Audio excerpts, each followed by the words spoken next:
എല്ലാ കൂട്ടുകാർക്കും നല്ലൊരു രാത്രി ആശംസിച്ചുകൊണ്ട് നമുക്ക് നേരെ വേദയുടെ വിക്രത്തിന്റെ നാളത്തെ നല്ലൊരു പ്രൊമോ വിശേഷം കേട്ടാലോ. ആദ്യമായി കാണുന്നവരാണെങ്കിൽ ചാനൽ ഇഷ്ടപ്പെട്ട ഒന്ന് സബ്സ്ക്രൈബ് ചെയ്യാൻ മറക്കരുത്.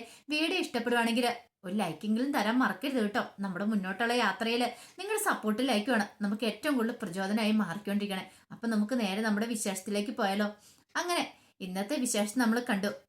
ശങ്കരനാരായണൻ ആകെപ്പാടെ കട്ടക്കലിപ്പായി പോയി. കാരണം വേദയുടെയും വിക്രത്തിന്റെ ആ ഫോട്ടോസൊക്കെ പോസ്റ്ററെ കണ്ടു കഴിഞ്ഞപ്പോ സഹിച്ചില്ല. അതെല്ലാം ചുരുട്ടി കൂട്ടി നേരെ സാവിത്രി അമ്മയുടെ പത്മയുടെ മുന്നിലേക്ക് എറിഞ്ഞിട്ട് മുറിയിലേക്ക് ദേഷ്യപ്പെട്ട് കയറി പോവാണ്. ഒരു നിമിഷം മുത്തശ്ശിക്ക് സങ്കടം വന്നു. മുത്തശ്ശി എന്ത് ചെയ്യാണ്, ആ ചുരുട്ടി കൂട്ടി എറിഞ്ഞ ആ ഒരു പടം, ആ പോസ്റ്റർ അങ്ങ് എടുക്കുവാണ്. പിന്നീട് വേദയുടെ വിക്രത്തിന്റെ പടം കണ്ടു. തന്റെ മോള് എന്ന് പറഞ്ഞ് നെഞ്ചോടും ചേർക്കുകയാണ് ആ പടം. ഇത് കണ്ടത് പത്മയ്ക്ക് സങ്കടം വന്നു. പത്മ പറഞ്ഞു, അമ്മേ അത് വെറും പോസ്റ്ററിൽ ഒട്ടിച്ചേക്കുന്ന ഒരു വെറും ഫോട്ടോ മാത്രമല്ലേ നിൽക്കുക, അതായിരിക്കും. പക്ഷെ എന്നെ സംബന്ധിച്ചിടത്തോളം അതല്ല. എന്റെ മോളുടെ, എന്റെ ജീവനാ ഇവള്. അവളെയാണ് ചുരുട്ടിക്കൂട്ടി എറിഞ്ഞിട്ട് പോയിരിക്കുന്നത്. ഒരുപക്ഷെ അവന്റെ മനസ്സിലെ സങ്കടം കൊണ്ടായിരിക്കും അവന് ചെയ്തിരിക്കുന്നത്. അവനൊരിക്കലും പ്രതീക്ഷിച്ച കാര്യമല്ലല്ലോ. പത്മ പറഞ്ഞു, അല്ലെങ്കിൽ തന്നെ എനിക്ക് തോന്നിയത് മനഃപൂർവ്വം ആരോ ചെയ്തതാന്നാ. ഇത്രയും കാലം നമ്മുടെ കുടുംബത്തിൽ മാത്രമല്ലായിരുന്നു ഈ കാര്യങ്ങളൊക്കെ അറിയാവുന്നുണ്ടായിരുന്നുള്ളൂ. ഇപ്പൊ എന്റെ നാട് മുഴുവൻ അറിഞ്ഞില്ലേ, എല്ലാരും അറിഞ്ഞില്ലേ. ഇതിൽ ഒരു നാണക്കേട്. നാളെ മുതൽ ഓരോരുത്തരുടെ ചോദ്യങ്ങൾക്ക് ഉത്തരം കൊടുക്കേണ്ടതായിട്ട് വരുമെന്ന് പറയാം. ഇത് കേട്ടത് മുത്തശ്ശി പറഞ്ഞു, എന്തിനാ മടിക്കണേ, അവന് നമ്മളെ കല്യാണം കഴിഞ്ഞല്ലേ, ഇനി നമ്മൾക്ക് എത്ര നാളെ ഇത് മറച്ചു വെച്ച് മുന്നോട്ട് പോയിട്ട് സാധിക്കും. മറച്ചു വെക്കുന്നതിൽ ഒരു കാര്യമില്ലെന്ന് പറയണം. ഈ സമയത്താണ് വർഷയൊക്കെ അങ്ങോട്ട് വരുന്നേ. വർഷ പറഞ്ഞു, നല്ല കാര്യമായി പോയി. എന്താണെങ്കിലും നിങ്ങളും ഇത് അറിഞ്ഞല്ലേ എന്ന് ചോദിക്കുകയാണ്. ഇത് കേട്ടൻ പത്മ പറഞ്ഞു, അത് പിന്നെ വർഷേ, എന്നാലും ഇത് കുറച്ച് കടന്ന കൈയായി പോയമ്മേ. പാവം ദർശൻ, അവൻ എത്രമാത്രം സങ്കടപ്പെടുന്നുണ്ടായിരിക്കും ഇത് കണ്ടുകഴിയുമ്പം. അവന് നല്ല പ്രതീക്ഷയുണ്ട്, ഇന്നല്ലെങ്കിൽ നാളെ ഇത് ശരിയാവും, വേദ അവന്റെ അടുത്തേക്ക് മടങ്ങി വരുമെന്ന്. പക്ഷെ ഇതോട് കൂടിയിട്ട് അവന്റെ പ്രതീക്ഷകളൊക്കെ തറന്നു കാണും. അവന്റെ കാത്തിരിപ്പ് എത്രയോ കാലത്തെ അവന്റെ ആഗ്രഹം. അമ്മേ, അവനെ ആരും മനസ്സിലാക്കാത്ത എന്താ എന്നൊക്കെ ചോദിച്ചുകൊണ്ട് വർഷ ഭയങ്കരമായിട്ട് അഭിനയിക്കുകയാണ്. അതേപോലെ വർഷ വലിയൊരു ചതിയാ ചെയ്തിട്ട് വന്നേന്നുള്ള കാര്യം ഈ പറയുന്ന പത്മയ്ക്കൊന്നും അറിയത്തില്ല. വേദനെ അവിടുന്ന് ഇറക്കി വിടാൻ വേണ്ടിയിട്ട് നന്ദിനിയെ കൂട്ടുപിടിച്ചിരിക്കുന്ന കാര്യമൊന്നും ഈ പറയുന്ന പത്മയ്ക്കോ അല്ലെങ്കിൽ മുത്തശ്ശിക്കോ അറിയത്തുണ്ടായിരുന്നില്ല. പിന്നീട് മുത്തശ്ശി മുറിയിലേക്ക് കയറി ചെല്ലുമ്പോഴത്തേനും ആകെപ്പാടെ സങ്കടപ്പെട്ടിരിക്കുന്ന ശങ്കരനാരായണനെ കണ്ടേ. ശങ്കരനാരായണനെ കണ്ടു കഴിഞ്ഞപ്പോഴത്തേനും മുത്തശ്ശിയും ഭയങ്കര വിഷമമായി പോയി. പിന്നീട് മുത്തശ്ശി എന്നിട്ട്, എന്താ ശങ്കര, നീ എന്താ ഇങ്ങനെ ഇങ്ങനെയൊക്കെ ചെയ്യാൻ പാടില്ലാണോ? നമ്മുടെ മോളല്ലേ അവള്, അവൾക്കൊരു നല്ല ജീവിതം കിട്ടാൻ വേണ്ടിട്ടല്ലേ നമ്മൾ ശ്രമിക്കണ്ടേ, അതിന് നീ എന്താ ചെയ്യുന്നതെന്ന് ചോദിക്കാം. അമ്മയ്ക്കറിയാലോ ഞാൻ അവളെ എത്രമാത്രം സ്നേഹത്തോടെ വളർത്തിയെന്ന്. അവളുടെ ഒരു ആഗ്രഹത്തിനും കൂട്ടു നിന്നിട്ടില്ല. പക്ഷെ അത് പറഞ്ഞിട്ട് കാര്യമുണ്ടോ? അവൾ വല്ല തെറ്റും ചെയ്താണോ? ഇതൊക്കെ ദൈവത്തിന്റെ കയ്യിലല്ലേ, ഭഗവാനല്ലേ തീരുമാനിക്കണമെന്ന് വെക്കും. അമ്മേ, ഒരു കാര്യം ഞാൻ പറയാം, എല്ലാത്തിനും ഭഗവാനെ കൂട്ടുപിടിക്കേണ്ട കാര്യമില്ല. അവളെ തോന്നിയാസം ചെയ്തല്ലേ, അവനൊരു കാര്യം ചെയ്തു എന്നും പറഞ്ഞുകൊണ്ട് ആ താലിയും വലിച്ചു പൊട്ടിച്ച് കളഞ്ഞിട്ട് അവൾ ഇങ്ങോട്ട് വരേണ്ടതല്ലായിരുന്നോ? പക്ഷെ അവള് ചെയ്തത് എന്താ? അത് പിന്നെ അവളെ സംബന്ധിച്ചിടത്തോളം താലി എന്ന് പറഞ്ഞിട്ടുണ്ടെങ്കിൽ അങ്ങനെ പൊട്ടിച്ചെറിയാൻ പറ്റുന്ന ഒരു ചരടായിട്ടല്ല അവള് കാണുന്നേ. അതിന് അതിൻ്റെതായ മഹത്വം കാണുന്നുണ്ട് ശങ്കര. നീ അതെന്താ മനസ്സിലാക്കാത്തെ? നീയൊക്കെ എന്താ വിചാരിച്ചോണ്ടിരിക്കണേ? ഇന്നല്ലെങ്കിൽ നാളെ അവളെ ഇങ്ങോട്ട് തിരികെ വരുമെന്നോ? അതാണോ നിനക്ക് ആ പോസ്റ്റർ കണ്ടപ്പം അത്ര വിഷമായത്? അത് വിഷമിക്കേണ്ട കാര്യമില്ല ശങ്കര. അവൾ ഒരിക്കലും തിരിച്ചു വരാൻ പോകുന്നില്ല. നിന്റെ മകളാണ് അവള്. കാരണം നീയാണ് അവളെ ഓരോ കാര്യങ്ങൾ പറഞ്ഞ് വളർത്തിക്കൊണ്ട് പഠിപ്പിച്ചു വെച്ചിരിക്കുന്നത്. അതുപോലെ തന്നെ ഞാനും.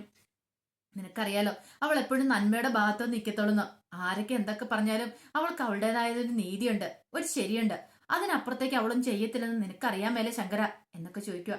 ശങ്കരൻ പറഞ്ഞു, എനിക്കറിയാമേ, പക്ഷെ എന്നാലും നീ വിഷമിക്കണ്ട മോനെ, എല്ലാം ശരിയാവുന്നൊരു ദിവസം വരും. അല്ലമ്മേ, അവളുടെ ജീവിതം ഒരു ഗുണ്ടയോടൊപ്പം ആളെന്ന് ഓർത്തിട്ട് എനിക്ക് സഹിക്കാൻ പറ്റാത്ത. അവളുടെ കല്യാണം എത്ര ആഘോഷമായിട്ട് നടത്താൻ നമ്മൾ തീരുമാനിച്ചിരുന്ന, എന്തൊക്കെ സ്വപ്നം കണ്ടതാ, എന്തൊക്കെ പ്രതീക്ഷകളായിരുന്നു അവളെക്കുറിച്ച്. സാരമില്ല പോട്ടയുടെ മോനെന്നും പറഞ്ഞുകൊണ്ട് അങ്ങനെ ശങ്കരനാരായണനെ ആശ്വസിപ്പിക്കുകയാണ് മുത്തശ്ശി. ഈ സമയത്ത് രാധ ഓട്ടം കൊണ്ട് പോന്നെ. രാധ കണ്ടു ആ ഫോട്ടോസൊക്കെ, അവിടെ പോസ്റ്റർ കണ്ടു. പോസ്റ്ററിന് രാധയ്ക്ക് സഹിച്ചില്ല. രാധ അത് കൂട്ടൊരു പോസ്റ്ററും കീറി നേരെ മാഷിന്റെ വീട്ടിലേക്ക് വരുവാണ്. ഈ സമയത്ത് കമലയൊക്കെ അകത്തുണ്ട്. കമല അങ്ങോട്ട് പുറത്തേക്ക് ഇറങ്ങി വരുന്ന സമയത്താണ് പോസ്റ്ററും പിടിച്ച് രാധ കട്ടക്കലിപ്പിൽ അങ്ങോട്ട് വരുന്നത്. വന്നു കഴിഞ്ഞപ്പോ ചോദിച്ചു, അല്ല മാഷില്ലേ ഇവിടെ എന്ന് ചോദിക്കുക. എന്താ രാധേ, കാര്യം എന്താന്ന് ചോദിക്കുകയാണ്. എനിക്ക് ചില കാര്യങ്ങളൊക്കെ അറിയാണ്ടെന്ന് പറയാണ് എന്നും പറഞ്ഞിട്ട് എന്ത് ചെയ്യണം, ആ പോസ്റ്റർ അങ്ങോട്ട് ഉയർത്തി കാണിച്ചു. ഇതെന്താന്ന് ചോദിക്കുവാണ്. ഇതെന്താ? അപ്പോഴേക്ക് ശ്രീജൻ നന്ദിനിയൊക്കെ അങ്ങോട്ട് ഓടി വരുവാണ്. അല്ല ഇതെന്താ രാധേ, ഇതെന്താ? ആ എന്താന്നോ, കവലയിലൊക്കെ ഒട്ടിച്ചിട്ടുണ്ട്, പോയി കാണാം. മൊത്തത്തിൽ ഒട്ടിച്ചു വെച്ചിരിക്കുക. ഇപ്പോഴെന്തോ അഭിനന്ദനങ്ങള്, ഇപ്പൊ ഏതാണ്ട് കല്യാണക്കുറി അടിച്ച പോലെ ആയിപ്പോയി. നാട്ടുകാരും മുഴുവൻ അറിഞ്ഞിട്ടുണ്ട്. അല്ല ഇതെന്തിന്റെ കേടാ? നാട്ടുകാരെ മൊത്തം വിളിച്ചറിയിക്കേണ്ട കാര്യം ഉണ്ടായിരുന്നു. ഇത്രയും നാളെ ഈ വീട്ടിൽ മാത്രം ഇതൊക്കെ അറിയത്തുണ്ടായിരുന്നുള്ളൂ, നാട്ടിലാർക്കും അറിയത്തില്ല. ഇപ്പോഴാണ്ട് വിക്രമും വേദയും തമ്മിൽ വിവാഹിതരായെന്നുള്ള കാര്യം നാട്ടുകാരെ മുഴുവൻ അറിഞ്ഞിരിക്കുക. ഇത് കേട്ടോണ്ട ഇത് കേട്ടോണ്ടാണ് അങ്ങോട്ടേക്ക് വേദ ഓടി വരുന്നത്. വേദ വന്നു കഴിഞ്ഞപ്പോഴത്തേനും അവിടെ ഒരു പഞ്ചായത്ത് കൂടുന്ന പോലെ എല്ലാവരും കൂടെ കൂടി നിൽക്കുന്നുണ്ട്. പിന്നീട് ആകെപ്പാടെ ദേഷ്യപ്പെട്ട് ഇങ്ങനെ നിൽക്കുന്ന രാധേനെയാണ് കാണുന്നത്. ആ പോസ്റ്റർ കയ്യിലിരിക്കുന്നുണ്ട്. പെട്ടെന്ന് വേദ പറഞ്ഞ് ആ പോസ്റ്റർ ഇങ്ങ് തരാൻ പറയണം. രാധ പറഞ്ഞ് ശരി കൊടുക്കാൻ കാണാൻ പറഞ്ഞ പോസ്റ്റർ അങ്ങോട്ട് കൊടുക്കുവാണ്. വേദ അത് വാങ്ങിച്ചു നോക്കി. കൊള്ളാം, സൂപ്പർ ആയിട്ടുണ്ട്. താൻ ഡിസൈൻ ചെയ്ത പോലെ തന്നെയാണ് പോസ്റ്റർ അടിച്ചിരിക്കുന്നത്. തനിക്ക് ഇഷ്ടപ്പെട്ടിരിക്കുന്നു, നല്ല ഭംഗിയുണ്ടെന്ന് പറയണം. അപ്പോഴാണ് ഇതൊന്നും അറിയത്തില്ലാതെ വിക്രം അങ്ങോട്ട് വരുന്നത്. വിക്രത്തിനെ കണ്ടതും രാധ പറഞ്ഞു ഓഹോ, അപ്പൊ വിക്രം നീയും കൂടെ അറിഞ്ഞിട്ടായിരുന്നു ഈ ചതിയല്ലേന്ന് ചോദിക്കുകയാണ്. എന്ത് ചതി? നോക്ക വിക്രം എന്ന് പറഞ്ഞ് കാണിക്കണം. ഇത് കണ്ടതും വിക്രത്തിന് സമുദ്രം പോലെ തോന്നി. അപ്പൊ എല്ലാരും കൂടി എന്നെ ചതിക്കുമായിരുന്നല്ലേ? ഈ ചതി എനിക്ക് ഒരിക്കലും പൊറുക്കാൻ പറ്റുന്ന കാര്യമല്ല. ഇത്രയും കാലം ഈ രാധ കണ്ണിൽ എണ്ണ ഒഴിച്ച് കാത്തിരുന്ന വിക്രം നിനക്ക് വേണ്ടിയിട്ടാണ്. ഇന്നല്ലെങ്കിൽ നാളെ എല്ലാം ശരിയാവുമെന്ന് കരുതി. ഇപ്പൊ എനിക്കൊരു കാര്യം മനസ്സിലായി, നിന്നെ എനിക്ക് കിട്ടില്ലാന്ന്. പക്ഷേ രാധ അങ്ങനെ പിൻവാങ്ങാൻ കൂട്ടാക്കുന്നില്ല. ഈ രാധയ്ക്ക് എന്ത് ചെയ്യണമെന്ന് അറിയാം. രാധ അടങ്ങിയിരിക്കാൻ പോകുന്നില്ല. കാണിച്ചു തരാ എല്ലാത്തിനെ എന്നും പറഞ്ഞുകൊണ്ട് രാധ വെല്ലുവിളിച്ചിട്ട് അങ്ങോട്ട് ഇറങ്ങി പോകണം. വിക്രത്തിന് സമുദ്രമായിട്ടെന്ന് പോലെ തോന്നി. വേദയുടെ ചുണ്ടിൽ ചെറിയ പുഞ്ചിരി ഉണ്ടായി. കമലയ്ക്കും ശ്രീജയ്ക്കും ഭയങ്കര ഇഷ്ടപ്പെട്ടു. ഇങ്ങനെ അടിച്ചു വന്നാൽ എന്താ കുഴപ്പമിരിക്കുന്നത്? എപ്പോഴാണെങ്കിലും എന്താണെങ്കിലും വിക്രത്തിന്റെ ഭാര്യ തന്നെയാണ് വേദ. അവരംഗീകരിച്ച് കഴിഞ്ഞ കാര്യമാണ്. പക്ഷെ ശ്രീജയ്ക്ക് അതും കൂടി ഇഷ്ടപ്പെട്ടില്ല. ശ്രീജയ്ക്ക് മനസ്സിലായി ഇത് വേദയുടെ പരിപാടിയായിരിക്കും. പെട്ടെന്ന് വിക്രത്തോട് ശ്രീജ ചോദിച്ചു സത്യം പറയടാ, നീയാണോ ഇതിന്റെ പിന്നിൽ നിന്ന് ചോദിക്കുക. ഞാനോ? ഞാനല്ലെന്ന് പറയണം. പെട്ടെന്ന് വേദനെ നോക്കുവാണ്. നീ അല്ലെന്നുള്ള രീതി. വേദ പറഞ്ഞു ഒരക്ഷരം മിണ്ടിയിട്ടുണ്ടെങ്കിൽ ശരിയാക്കി തരും. കാരണം മുറി കയറുന്ന കാര്യം ശ്രീജ നന്ദിനി കണ്ടിട്ടുണ്ടായിരുന്നു. മുറി കയറിയേക്കുന്ന വേദ മുറി കയറി ഫോൺ എടുത്തിട്ട് അതിനകത്ത് ഓരോ കാര്യങ്ങളൊക്കെ ചെയ്യുന്ന പുറത്ത് ജനലിൽ കണ്ടുകൊണ്ടിരുന്ന നന്ദിനി. അപ്പൊ നന്ദിനിക്ക് മനസ്സിലായി ഇതിന്റെ പിന്നിൽ ഇവളായിരിക്കുന്നു. അങ്ങനെയാണെങ്കിൽ ഇവളെ കൊണ്ടൊരു പണി കൊടുക്കണം. പക്ഷെ ആ നോട്ടം കണ്ടു കഴിഞ്ഞപ്പോ തന്നെ വേദയ്ക്ക് മനസ്സിലായി തനിക്കിട്ട് പണി തരാനാന്ന്. ഇതേ ഒരക്ഷരം മിണ്ടിപ്പോയേക്കുന്നത് കൈവെള്ളം കൊണ്ട് ചൂണ്ടുവാണ്. ഇല്ലെങ്കിൽ ഇടിച്ച് കൂമ്പാട്ടത് കൈകൊണ്ട് കാണിക്കുകയാണ്. പെട്ടെന്ന് ഒരു നിമിഷം നന്ദിനി പേടിച്ചു പോയി. ഇവള് പറയാൻ മാത്രമല്ല ചെയ്യുകയും ചെയ്യുന്ന പെൺകുട്ടിയാ, അതുകൊണ്ട് സൂക്ഷിക്കണം. പിന്നീട് നന്ദിനി ഒരക്ഷരം മുഴുവൻ ഉണ്ടായിരിക്കുകയാണ്. ഈ സമയം വേറെ ഒന്നും മൈൻഡ് ചെയ്യാതെ ആ പോസ്റ്ററും പിടിച്ച് നേരെ മുറിയിലേക്ക് കയറി പോവാണ്. മുറിയിലേക്ക് കയറി പോകുമ്പോഴത്തേനും വിക്രം ആ പുറകെ കൂടി വരുവാണ്. വിക്രം വന്നിട്ട് ചോദിച്ചു സത്യം പറയടി, നീ അല്ലേ പണി ചെയ്തേന്ന് ചോദിക്കുകയാണ്. എന്ത് പണി? അല്ല ഇതുപോലെ ഈ പോസ്റ്റർ. ഞാനെന്തിനു ചെയ്യണം? എനിക്ക് അപ്പോഴും സംശയം ഉണ്ടായിരുന്നു. നീ എന്റെ ഫോൺ എടുത്തായിരുന്നു, നീ അതിന്റെ പിന്നിൽ എനിക്ക് മനസ്സിലായി. നീ എന്റെ ഫോണിനകത്ത് നീ ചെയ്തു വിട്ടേന്ന് പറയണം. ആണെങ്കിൽ ഇപ്പൊ എന്താ ചെയ്യണ്ടേ? നമ്മൾ രണ്ടും ഭാര്യ ഭർത്താക്കന്മാരല്ലേ, എന്താ കുഴപ്പമെന്ന് ചോദിക്കുക. ഓഹോ, നമ്മൾ രണ്ടും ഭാര്യ ഭർത്താക്കന്മാരല്ലേ, അപ്പൊ അതിനു വേണ്ടി നീ എന്നോട് ഈ ചതി ചെയ്തല്ലേ, നിന്നെ ഞാൻ കാണിച്ചു തരാന്ന് പറഞ്ഞോണ്ട് വേദക്കിട്ട് അടിക്കാനായിട്ട് അങ്ങോട്ട് കൈ ഓങ്ങുവാണ്. കൈ ഓങ്ങി അടിക്കാൻ തുടങ്ങിയപ്പോൾ വേദ നൈസായിട്ട് അങ്ങോട്ട് കുനിഞ്ഞു. വേദയുടെ അടുത്താണോ വിക്രത്തിന്റെ അഭ്യാസം. പെട്ടെന്ന് വിക്രത്തിന്റെ കൈ പോയി ആ ഫിത്തിക്കിട്ട് ഇടിക്കണം. അയ്യോ എന്നും പറഞ്ഞ് അലർന്ന് നിലവിളിക്കുകയാണ് വിക്രം അതൊട്ടും പ്രതീക്ഷിച്ച കാര്യമായിരുന്നില്ല. ആ സ്വിച്ച് ബോർഡിലേക്കാണ് പോയി കൈകൊണ്ട്. പെട്ടെന്ന് വേദനിച്ച് എന്ത് പറ്റി, വേദനിച്ചോന്ന് ചോദിക്കുകയാണ്. ഇടി നിന്നെ ഞാൻ ഉണ്ടല്ലോ, വേണ്ട ഇനി ആ കൈ പൊക്കണ്ട. കൈ വല്ലതും ഒടിഞ്ഞിട്ടുണ്ടോന്ന് ആര് കണ്ടെന്ന് പറയാ. ഇടി ഇത് എന്റെ കൈ വേനെടുത്തിട്ട് രക്ഷയില്ല, നിന്നെ ഞാൻ കാണിച്ചു തരാന്ന് പറയാ. ഇത് കേട്ടത് വേദ പറഞ്ഞു കൈ കൊണ്ടുപോയി ഞാൻ വേണേ തിരുമ്മി തരാന്ന് പറയാ. നിന്റെ ഒരു തിരുമ്മല് മിണ്ടാതെ പൊക്കോ, എന്റെ കൺമുന്നിൽ പോലും കണ്ടേക്കല്ലെന്ന് പറയണേ. ഇത് കേട്ടതും വേദ ചിരിച്ചു. വേദയ്ക്ക് സത്യം പറയുന്നത് ശരിയാണ് വന്നേ വിക്രത്തിന്റെ കാര്യം. കാരണം അടിക്കാനായിട്ട് കൈ പൊക്കിയതാ. പക്ഷെ എന്ത് ചെയ്യാനാ. ഈ സമയം വേദ പറഞ്ഞു അതെ ഒരു കാര്യം ഞാൻ പറഞ്ഞേക്കാം, ഇനി ഇതുപോലെയുള്ള നമ്പറുകളുമായിട്ട് എന്റെ അടുത്തേക്ക് വന്നാണ്ടല്ലോ, എന്റെ നേരെ അങ്ങനെ കൈ പൊക്കിയിട്ടുണ്ടെങ്കിൽ ഇതൊന്നും ആയിരിക്കില്ല. ഇപ്പൊ ഫിത്തിക്കട്ടെ കൊണ്ടത്. പക്ഷെ എന്റെ നേർക്ക് കൈ പൊക്കിയിട്ടുണ്ടെങ്കിൽ ഒന്നിന് ഞാൻ നാലെണ്ണം തിരിച്ചു തന്നിരിക്കും എന്ന് പറയാം.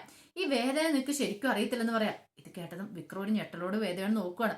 ഒരു പക്ഷെ ഇവള് പറഞ്ഞ പോലെ തന്നെ ചെയ്യും. തന്നെ അടിക്കുമെന്ന് പറഞ്ഞ് അടിക്കും. ഒരു തവണ തന്റെ കാലയിലേക്ക് ചായ ഊറ്റിയതാണ്. അപ്പൊ അതുപോലെ ഇനി ചെയ്താലോ, ആ ഒരു പേടി വിക്രത്തിന്റെ മുഖത്തുണ്ടായി. കാര്യം പറഞ്ഞ വലിയ ഗുണ്ടകളെയൊക്കെ പിറപ്പിക്കുന്ന. പക്ഷെ എങ്കിൽ ഇവിടെ ഭാര്യയുടെ മുന്നിൽ വേദയുടെ മുന്നിൽ വിക്രത്തിന് പിടിച്ചിരിക്കാൻ പറ്റിയില്ല. വിക്രം ഞാൻ കാണിച്ചു തരാമെന്ന് പറഞ്ഞുകൊണ്ട് നേരെ വണ്ടി എടുത്തോണ്ട് പോവാണ്. വർക്ക്ഷോപ്പിലേക്ക് ചെല്ലുന്നേ. വർക്ക്ഷോപ്പിൽ ചെന്നിട്ട് ചോദിച്ചു അല്ല സത്യം പറ, ഇതാരാ ഈ പോസ്റ്റർ അടിക്കാൻ കൊടുത്തേന്ന് ചോദിക്കുകയാണ്. ഇത് കണ്ടു കഴിഞ്ഞപ്പോ തന്നെ അങ്ങോട്ടേക്ക് വന്ന രാജപ്പേട്ടൻ പറഞ്ഞു പോസ്റ്റർ അടിക്കാൻ കൊടുത്തോ? ഇത് നീയല്ലേടാ, എന്തെങ്കിലും കറക്ഷൻ ഉണ്ടോന്ന് ചോദിച്ചു മെസ്സേജ് അയച്ചു കഴിഞ്ഞപ്പോ നീയല്ലേ ഇത് തിരുത്തി തന്നേ ഇനി ചോദിക്കുകയാണ്. തിരുത്തി തന്നോ? ഞാനോ? അതെ. എന്താ കുഴപ്പമിരിക്കണേ, നീ തിരുത്തി തന്ന കാര്യമല്ലേ ഇതെന്ന് ചോദിക്കുകയാണ്. ഓഹോ, അപ്പൊ അവള് തന്നെ അയച്ച പണിയാ. എന്തായാലും കൊള്ളാട്ടാടെ വിക്രം, നല്ല ഫോട്ടോസ് ഒക്കെ ഇട്ട് ഇപ്പൊ നാട്ടുകാർ മുഴുവൻ അറിഞ്ഞിട്ടുണ്ട്. അപ്പൊ നീയും കൂടെ അറിഞ്ഞിട്ടുള്ള പരിപാടിയായിരുന്നു അല്ലേന്ന് ചോദിക്കുകയാണ്. ഇത് കേട്ടതും വിക്രത്തിന് സമനിലേറ്റുന്ന പോലെ തോന്നി. എന്ത് ചെയ്യണമെന്ന് അറിയത്തില്ല. അവള് മനഃപൂർവ്വം തന്നെ കൊടുക്കാനായിട്ട് ശ്രമിച്ചിരിക്കുന്നതാണ്. ഇത് വെറുതെ വിട്ടിട്ട് കാര്യമില്ല. അവൾക്കിട്ടൊരു പണി കൊടുക്കാൻ തന്നെ വിക്രം തീരുമാനിക്കുകയാണ്. പക്ഷെ ഈ സമയത്ത് വേദയുടെ മനസ്സിൽ വേറെ പല ചിന്തകളും ഉണ്ടായിരുന്നു. ശ്രീനിവാസനെ കുറിച്ച്. അയാള് പട്ടയം കൊടുക്കാൻ പോകാന്ന് പറഞ്ഞു.